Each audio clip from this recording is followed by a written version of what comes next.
With trigonometry first question, जिसके अंदर ये कहना चाह रहा है इफ ट्रायंगल है एबीसी, ठीक है। अब मैं ए बी सी किसे लूं वो मेरे को सोचना है देखकर। राइट एंगल एट बी, तो पहले एक ट्रायंगल बना लो आप। राइट एंगल एट बी, ये इसने बोल दिया राइट। अब ए और सी किसे लूं? आप ए और सी किसी को भी ले लें। मैंने ए इसे ले लिया, सी इसे ले लिया, लेट इट बी, ठीक है।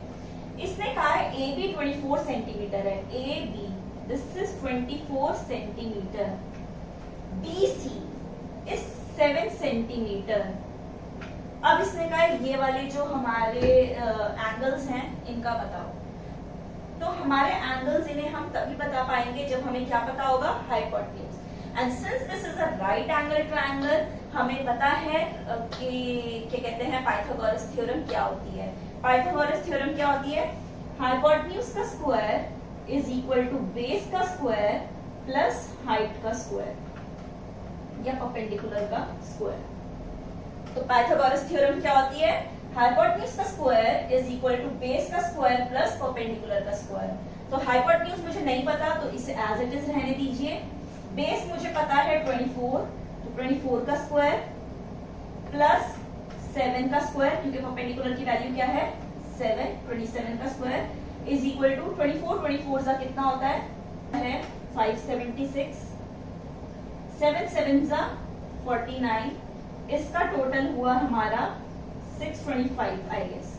576 प्लस 49 582, हाँ 625। ये आ गया आपका क्या, हाइपोटेन्यूज का स्क्वायर। मैथ्स में हमेशा याद रखना आपके स्टेप्स के पॉइंट्स होते हैं, मतलब 4 नंबर का क्वेश्चन है तो स्टेप बाय स्टेप के वो आपको मार्क्स देते हैं। तो यहाँ पे स्टेप बाय स्टेप्स के अगर आपको मार्क्स चाहिए तो आपको हर एक चीज मेंशन करनी पड़ेगी, शॉर्टकट ना मारे। तो अब हम लिखेंगे, जैसे कुछ बच्चे यहाँ से सीधा यहाँ पहुंचा देते हैं, बट हाउ?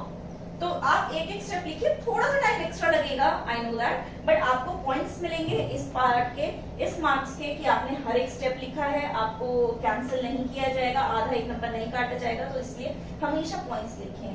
तो h इज इक्वल टू क्या हो गया, √625, या दूसरे तरीके से हम क्या कह सकते हैं, h square is equal to क्या हो गया 25 का स्क्वायर, तो h कितना हो गया 25। जिसे अंडर रूट सिस्टम नहीं आता है उसके लिए मैं ये मेथड बता रही हूँ कि h स्क्वायर ये क्या हो गया 625, 25 25 से 625 होता है, तो h इज इक्वल टू कितना हो गया 25। और यहाँ पे जिसे अंडर रूट कैलकुलेट करना आता है वो कर ही सकता है कि अंडर रूट 25 इंटू 25 625 होता है, तो 25 बाहर आ जाएगा 1, तो h की वैल्यू कितनी आ गई 25 सेंटीमीटर। अब मैंने आपको बताया ही था राइट एंगल ट्रायंगल के सामने वाला जो होता है हाइपोटेन्यूज वो हमेशा सबसे बड़ा होता है। आप चेक कर सकते हैं 25 सेंटीमीटर, 24 7, 25 सबसे बड़ा है, तो हमेशा राइट एंगल ट्रायंगल के सामने जो साइड होती है वो सबसे बड़ी होती है। Now let's come to the point sine A, that means इसने पूछ रखा है साइन ए। ये वाले एंगल से आप पहले ही लिख लो परपेंडिकुलर की वैल्यू क्या है, बेस की वैल्यू क्या है और हाइपोटेन्यूज की वैल्यू क्या है। इस एंगल के हिसाब से बेस है हमारा 24 सेंटीमीटर, हाइपोटेन्यूज है हमारा 25 सेंटीमीटर और परपेंडिकुलर है हमारा 7 सेंटीमीटर। अब ये आपको पता चलेगा मैंने पहले क्यों लिखवा लिया है।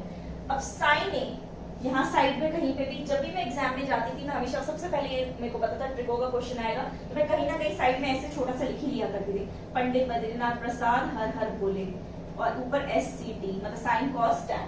तो इससे क्या होता था मैं फटाफट देख के आंसर कर लिया करती। साइन ए क्या होता है, परपेंडिकुलर अपॉन में हाइपोटेन्यूज। परपेंडिकुलर की वैल्यू मैंने इसलिए लिखवाई है कि बार बार आपको डायग्राम देख के कंफ्यूज होने की जरूरत नहीं पड़ेगी, आपने एक बार लिख दिया, आपको बस इन्हीं वैल्यूज को देख के यहाँ पे क्या करना है, रिप्लेस करना है। तो परपेंडिकुलर की वैल्यू 7, हाइपोटेन्यूज की वैल्यू 25, सिंपल। कॉस से पूछा है, तो कॉस से होता है बेस अपॉन में हाइट। बेस की वैल्यू कितनी है 24 और हाइपोटेन्यूज की वैल्यू कितनी है 25, तो आपका ये क्या आ गया कॉस से और ये आ गया साइन ए। तो अब आप सोच रहे होंगे फिर ये साइन सी और कॉस सी क्यों पूछा है, इनका भी तो आंसर सेम आना चाहिए। नहीं, मैंने आपको बताया था नजरिया। अभी इन्होंने एंगल ए के नजरिए से पूछा था, अब इन्होंने एंगल सी के नजरिए से पूछा है। एंगल सी का नजरिया, एक पल के लिए इस ट्रायंगल को ऐसे करके सोच, अगर आप इस ट्रायंगल को सोचते हैं सी एंगल के उससे, तो ये आपका क्या हो गया है, बेस। हाइपोटेन्यूज हमेशा सेम रहता है, चाहे एंगल नीचे का हो चाहे एंगल ऊपर का हो, और ये हो गया है आपका परपेंडिकुलर। क्यों? एक तरीके से आपने इसे ऐसे टेढ़ा कर दिया है, क्योंकि सी एंगल पूछा है उसने। तो जो सी से टच में नीचे होता है वो होता है आपका बेस, और जो उसके हाइपोटेन्यूज साइड में हाइपोटेन्यूज होता है, और जो सी के बिल्कुल अपोजिट होता है वो क्या होता है, परपेंडिकुलर। तो अब हमारे जो ये वैल्यूज थी अब वो चेंज हो जाएंगी। तो अब हमारी परपेंडिकुलर की वैल्यू क्या हो जाएगी, 24। बेस की वैल्यू हमारी क्या हो जाएगी, 7। और हाइपोटेन्यूज मैंने कहा कि कभी चेंज नहीं होता है, hypotenuse will remain the same. अब देखो ये पूछ रहा है साइन सी बताओ।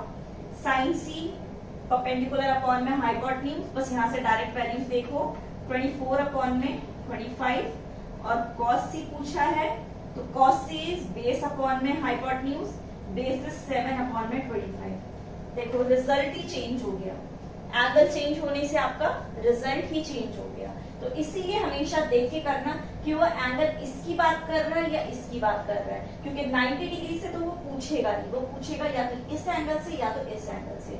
और यही दो एंगल्स आपको बताएंगे कि बेस कौन सा होगा और हाइपोटेन्यूज वो परपेंडिकुलर कौन सा होगा। अगर ये एंगल नीचे है तो इसके टच में ये जो होगा बेस होगा, और ये ऑल्टीट्यूड या परपेंडिकुलर होगा। अगर ये एंगल पूछा है तो इसके टच में ये बेस होगा, जो बचा हुआ है वो परपेंडिकुलर रहेगा। और हाइपोटेन्यूज कभी चेंज होता ही नहीं है, क्योंकि सबसे लॉन्गेस्ट साइड होती है 90 डिग्री के अगेंस्ट, तो वो कभी चेंज होगी नहीं, हाइपोटेन्यूज वुड रिमेन द